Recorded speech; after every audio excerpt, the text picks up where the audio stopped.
Bismillah ar-Rahman ar-Rahim. With the name of Allah, the Merciful, the Beneficent.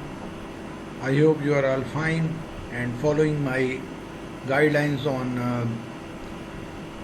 child health and integrated management of childhood, neonate and childhood illnesses.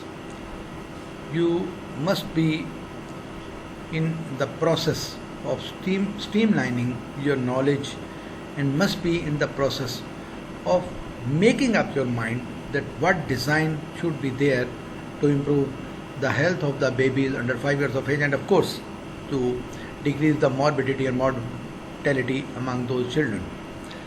You must have picked up the points, the problems and the setbacks in this area, in this part of the world, as Pakistan is a third world country and lacking a health budget, and we have to have the best utilization of the available resources. We actually, by integrated means, we mean that all the resources should be utilized to their maximum. And by management, the definition of management says that the best utilization of the available resources in a democratic way is the management. So it is actually the job of a good manager to implement, to utilize the available resources for the integrated management. And that is where we are concerned. We want you people to be prepared to design any of the program to implement and to help to improve the health of the babies under 5 years of age and to prevent them and to save them from the disease. Now, as we have seen all the guidelines, we have seen the improvement methods, and we have seen all the the strategies, and finally the key points to be implemented in the society. Finally, as every book you read mentions breastfeeding and strengthens, so it needs a detailed study, and that is the last talk. I cannot say a comprehensive lecture, but last talk on this subject.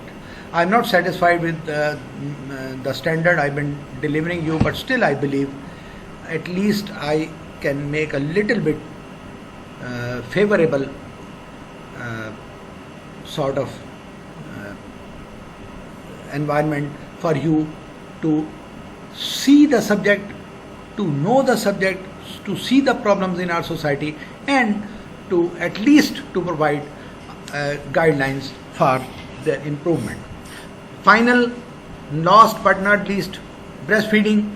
Let us see what breastfeeding is. So breastfeeding is the feeding of infants or young child with breast milk directly from the female human breast via lactation rather than from a baby bottle or other containers.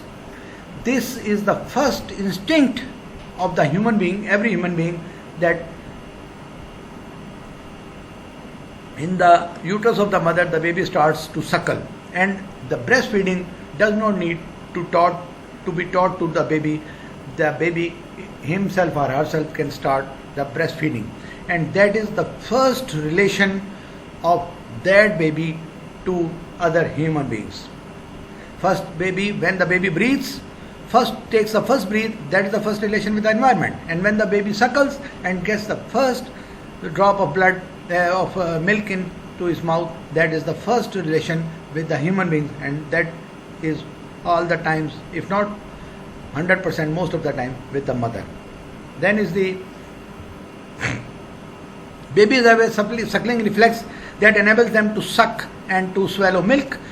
There is no need of any gutti or any gudti or first thing of honey or some medication or milk or anything from the home, and there is no need some political leader, some neta, some grandfather, some peer, fakir, jadugar, sannyasi baba should give a gutti to the baby and the baby will live long. There is no need.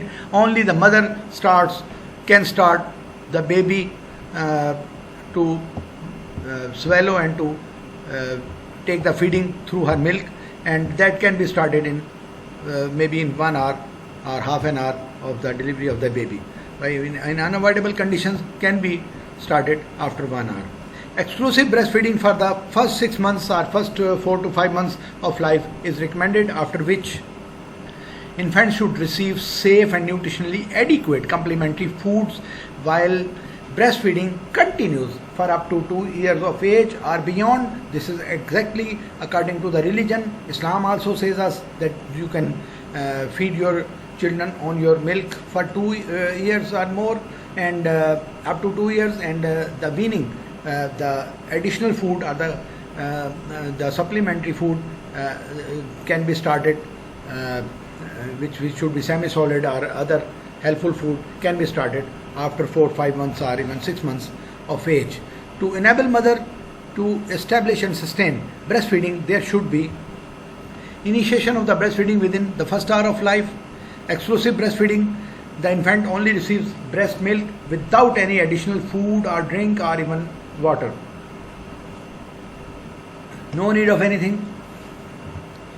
Breastfeeding on demand as often as the child wants, day and night.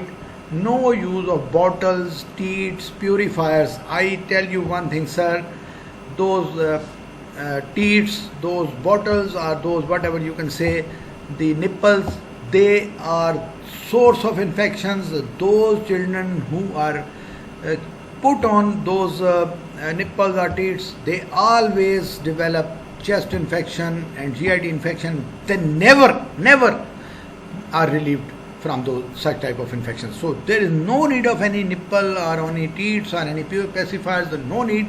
Always feed the baby on the mother milk. Human breast milk is the healthiest form of milk for the babies.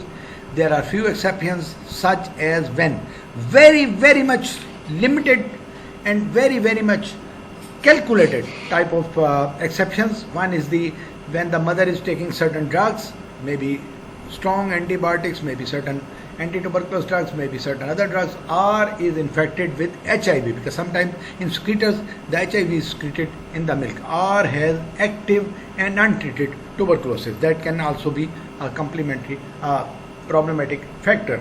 Otherwise there is no hindrance, no contraindication, nothing which stops mother to feed her children. In many of the villages of maybe I visited Punjab, maybe in other provinces as well. In many of the villages, some people believe that if they feed their children on the mother's milk, the babies will die. There is no question, there is no religious evidence, there is no technical evidence, no allopathic medical evidence, nothing. Just it is a taboo, that's a misconception, and that's all. Breastfeeding promotes health and helps to prevent the disease. Breast milk has just the right amount of fats, sugars, water, proteins that is needed for a baby's growth and development. It is the product of the nature. No need to find any fault in this product. Nature has designed this milk and designed for the better development and growth of the baby. Then is the one by one the composition of the human milk. First, the proteins. There is less casein in the milk, human milk, and it forms softer curds which is easier to digest. The soluble and whey protein in human milk mostly consists of anti-infective protein which protects the baby against the infections. Most of the milk, and particularly the first milks, those contain antibodies, and antibodies save babies from the opportunistic and other available infections surrounding that baby. So it is first, I can say, if I am not very much sentimental, first antibiotic for the baby is the mother's milk. Then human milk contains fat contents, of course. Secondly, fat contents. The human milk contains essential fatty acids which are needed for the baby's growing brain, eyes and blood vessels. Lipase in human milk helps to digest fat, as baby's gut has not developed all the enzymes which are needed to digest milk fat, and that is where the problem is. And still, if somebody is interested to know, I do not mean that somebody can administer the any other milk than mother's milk, but if somebody is interested to know, then buffalo's milk is more nearer to the mother's milk than cow's milk is more nearer, I beg your pardon, cow's milk is more nearer to the mother's milk than the buffalo's milk, because cow's milk does not contain that fat which cannot be digested with the lipase, and that is where the question is, that the buffalo's milk is still nearer to the mother's milk than the cow's milk is nearer to the mother's milk than the buffalo's milk, and then lactose, breast milk contains more lactose than other milks, which is an energy source for the brain development. This is the time when the baby's brain is developing and needs lactose, which can help gain good size and good development in first 6 months of the age, and that can only be provided by the mother's milk. Vitamins and iron. Human milk contains more of some important vitamins than cow's milk, like A and C. Only about 10% of the iron in the cow's milk is absorbed, but about 50% of the iron from the breast milk is absorbed. So this is where the difference is, and we all know that iron not only is used for other purposes, but also for the red cell erythropoiesis. So the baby, if even on cow's milk, will be anemic in all forms. Some brands of formula have iron added, however this added iron is not well absorbed, so as large amount is added to ensure that the baby gets enough iron. This added iron makes it easier for some kinds of bacteria to grow and cause infection in the baby, and that is again a complication of the formula milk. Breast milk then is the benefits for the infants. So I can safely say that breast milk is the ideal food for the babies under any circumstances. It provides perfect food and has all that is needed, that a baby needs, in just right amount of right quantities. The baby's defense system is also exaggerated or helped by the mother milk, and other benefits are still there. Just look them. The benefit for the infants of the mother's milk: it fully meets the nutritional requirement of child for the matter of first 4 to 6 months of life. It is safe, hygienic, free of cost, readily available at optimum temperature. Breast milk has life-sustaining properties by enhancing immunity and destroying the pathogens. It prevents the infections and shortens duration of illness due to presence of secretory IgA immunoglobulins, macrophages, lactoferrin, lysozyme, bifidus factor, and antiviral factors. All those help, I must say, baby to fight against the invaders, or against the infections, or against the pathogens, against unwanted elements, and can help baby grow normally. Short chain fatty acids have high acetic acid, which acts against enveloped viruses, bacteria, and fungi, because we all know the viruses and bacteria, they contain what we can say a coating which can be destroyed by this type of acetic acid. So it is an antiseptic as well. It promotes growth of Lactobacillus bifidus, normal commensal flora of the intestine, which keeps a check on the growth of intestinal pathogens. This is again a defense which is provided to the baby by the mother's milk, that can never be achieved through any formula or through any food, even the homely made food or homely prepared milk, or from any cow or buffalo milk. That will not be helpful. It is easily digested and utilized by both the normal and premature babies. It provides protection against diarrheal diseases, respiratory tract infections, and otitis media. It promotes a sense of security. That is another thing. The psychological, we have been discussing repeatedly, the psychological support of the mother for the baby. So it promotes sense of security and emotional attachment between the mother and child.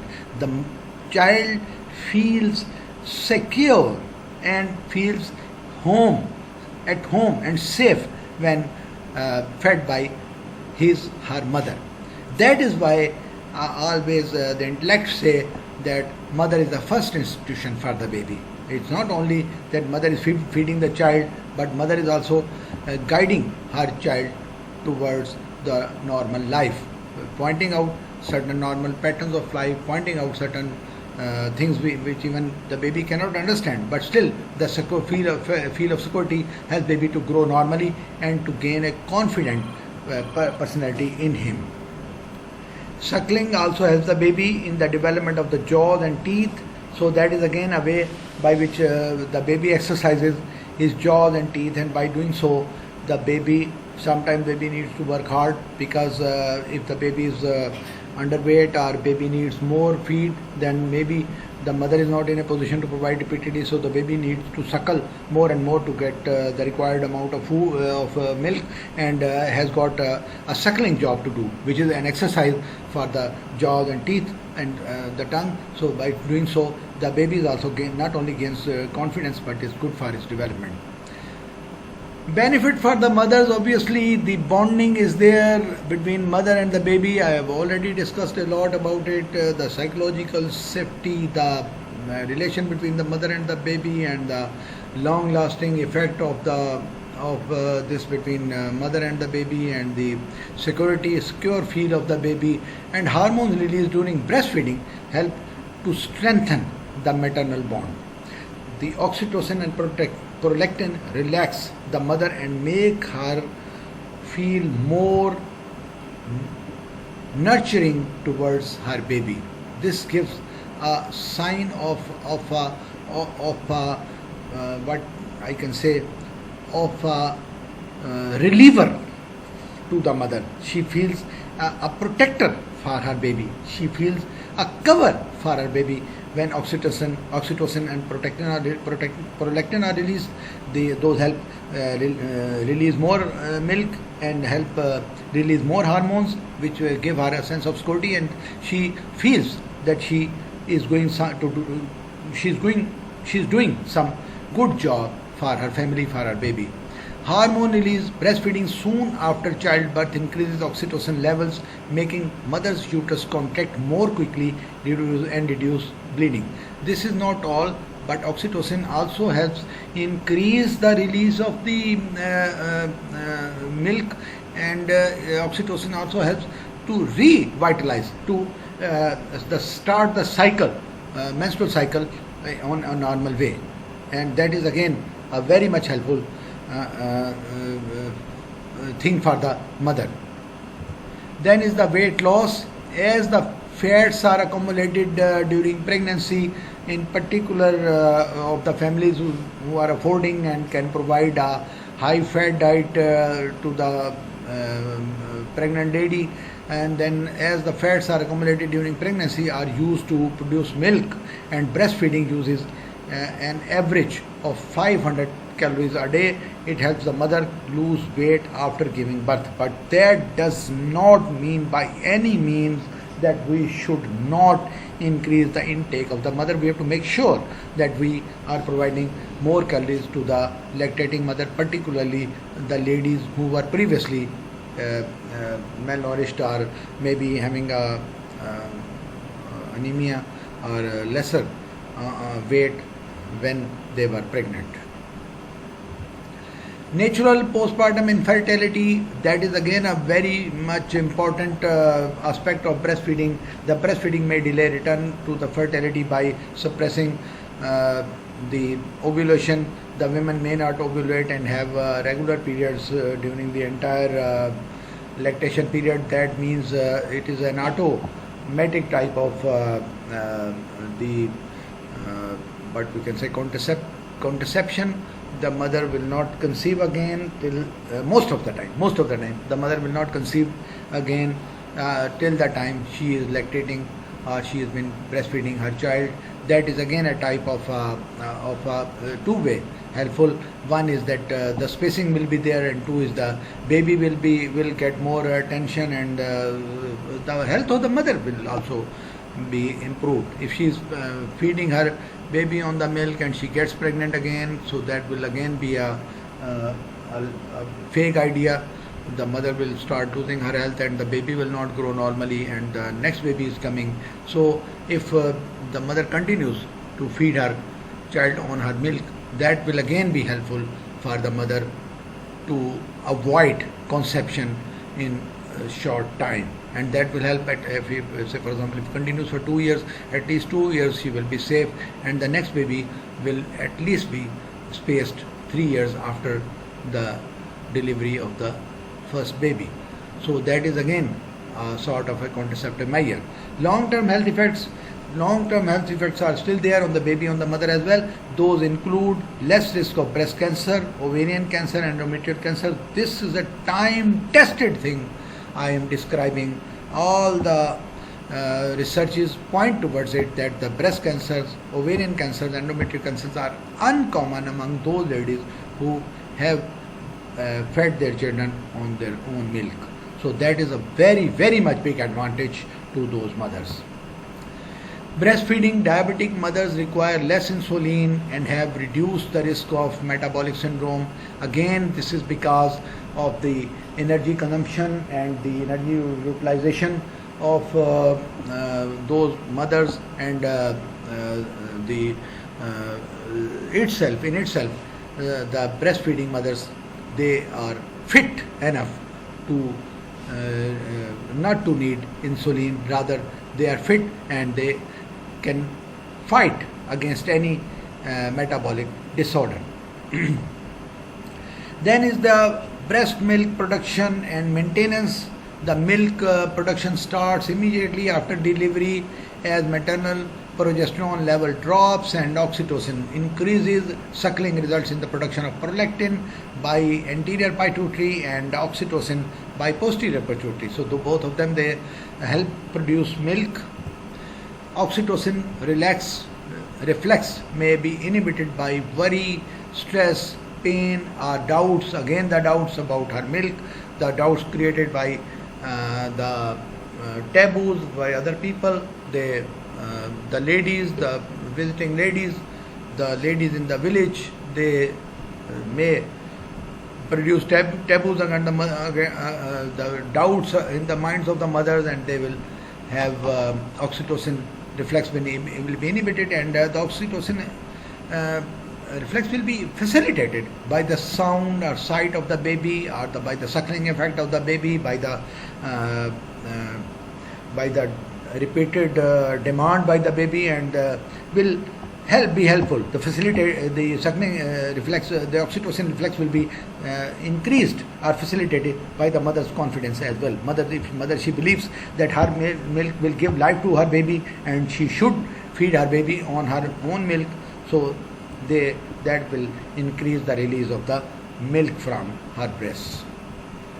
Supply and demand: if the baby suckles more, the breast make more milk, and vice versa. If a mother has twins and they both suckle, then her breast will make extra milk that two babies need.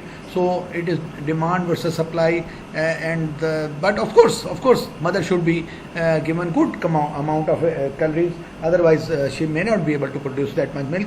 But if she has been given good nutritional help during breastfeeding, then she can produce good amount of milk to feed her children on her own, maybe two. And some of the ladies, some of the mothers in developed countries, they provide, they sell actually their breast milk to the needed families and to the needed babies. So they also have a good quantity of nutrition so that she can produce good amount of milk. Then is the colostrum, or the first milk, which has been considered actually the first, as I've already told you, first antibiotic which is given to the baby, the first defensive mechanism given to the baby, and is very, very much useful. Again, there are certain misconceptions that the first milk is thick and cannot be digested by the baby, should be destroyed, should be produced with the hands and destroyed. There is no need of such type of a practice. The milk produced during the first days of the delivery is yellow and thicker, and then the later milk contains more antibodies and all the 10 essential amino acids and is rich in growth factors which stimulates a baby's immature intestine to develop. It is laxative and helps the baby to pass meconium and prevent jaundice. So we can believe it that it is very, very much useful for the baby, and no need to go after any of the misconcept or any of the rumors spread around a pregnant mother. Just start feeding immediately after delivery. Then is the advantages or disadvantages of the artificial feeding. The artificial feeding or the bottle feeding or the formula feeding or the formula milk or the powder milk, they convey the contaminations, they produce diarrhea, there is lack of iron, we have discussed, the fat is unsuitable, the proteins are unsuitable, there is indigestion, the babies cannot digest, there is always allergic factor, the suckling problems are there, and this is expensive for the families. This is not all, but those are the disadvantages of the artificial or the bottle feeding, or what we can say the formula milk feeding. Then while breastfeeding is a natural act, it is also a learned behavior. I have already told you that the baby's first reflex or first instinctual reflex is the suckling effect. There is no need to teach him or her. The baby immediately when started with the breast milk, feeding on the breast milk, starts suckling. It has been established that the mothers require active support to commence and sustain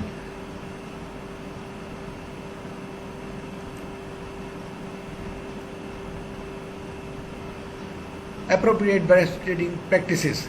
The WHO and UNICEF launched the baby-friendly initiative, baby-friendly hospital initiatives. Actually, we mean to say that the World Health Organization and United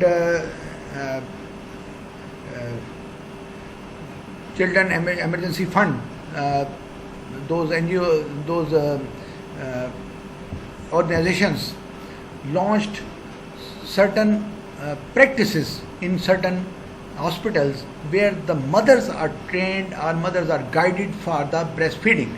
So by saying this, we mean to say that appropriate breastfeeding practices started by WHO and UNICEF in 1992 to strengthen maternity practices and support breastfeeding, because they wanted whole of the babies of the whole of the world to be healthy.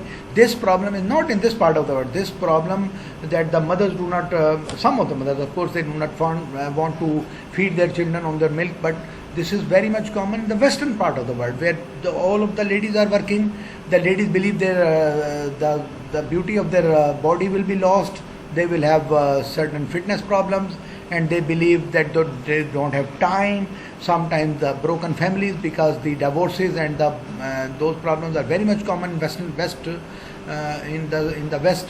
So such WHO and UNICEF launched such practices to strengthen the maternity practices and support breastfeeding, and to guide the mothers that if they breastfeed their children, they will be more healthy, and morbidity and mortality will be the percentage will be decreased.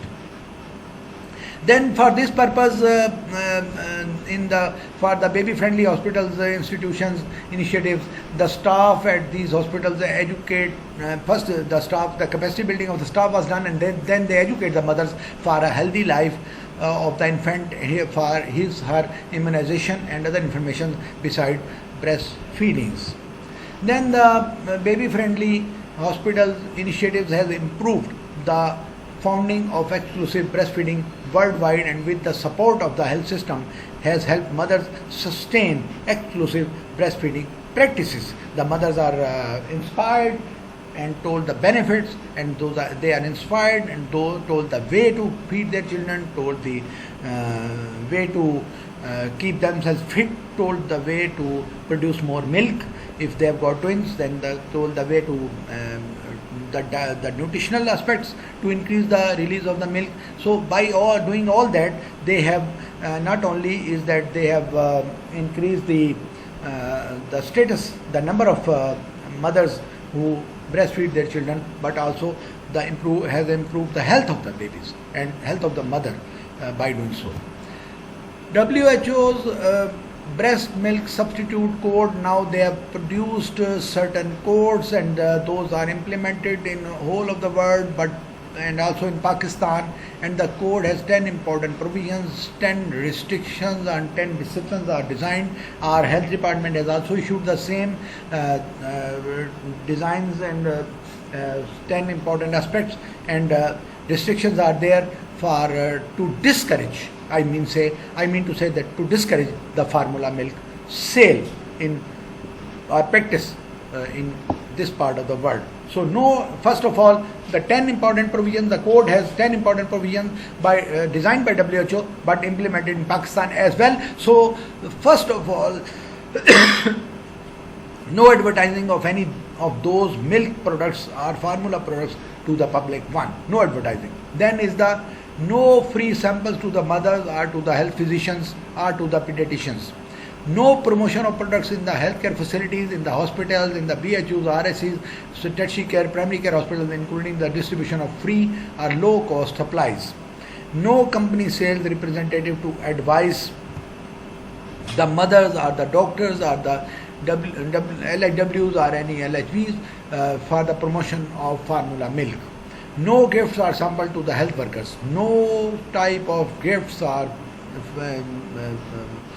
powder milk or baby milk or whatever it is to the healthcare providers, so that they are inspired to ask for them ask more mothers for the sale. Then is the no words or pictures idealizing artificial feeding or pictures of the infants on labels of infants milk containers, because what happens is actually they produce a picture on the formula milk of a healthy baby, and they say that the baby has taken this milk and looks very healthy. Previously it was done, this was practiced in Pakistan as well, but nowadays no picture can be displayed of any baby on the formula milk. Information to the health workers should be scientific and factual. There is no need of saying that this milk is produced from by pasteurizing the cow's milk, or this milk is producing by the human milk. They have to produce the standard reference, and then they have to tell what is the constitution of protein, carbohydrate, fats, minerals, vitamins in this blood, in this milk, and what effects it will produce on the children. All the information on artificial infant feeding, including that on the labels, should explain the benefits of breastfeeding and the cost and hazards associated with artificial feeding. This is not being done in maybe I have not seen, but the idea is that as on the cigarette they mention that it is injurious to health, it should also be written that the mother's milk is better than the formula milk, and this formula milk is not that much helpful as the mother's milk, and it has got such hazards and such damages to the baby. But I have not seen that. That may be implemented, or maybe in the papers only. Unsuitable products such as sweetened condensed milk should not be promoted for the babies. I have already told you that saying that this milk is from the human milk, this has been designed as the human milk, and when this condensed milk or it is sweetened through certain sugars, no need. Even if it's a formula, then the formula should contain the standard constituents of food. The proteins and carbohydrates should be told that this contains, and should be written on the wrapper.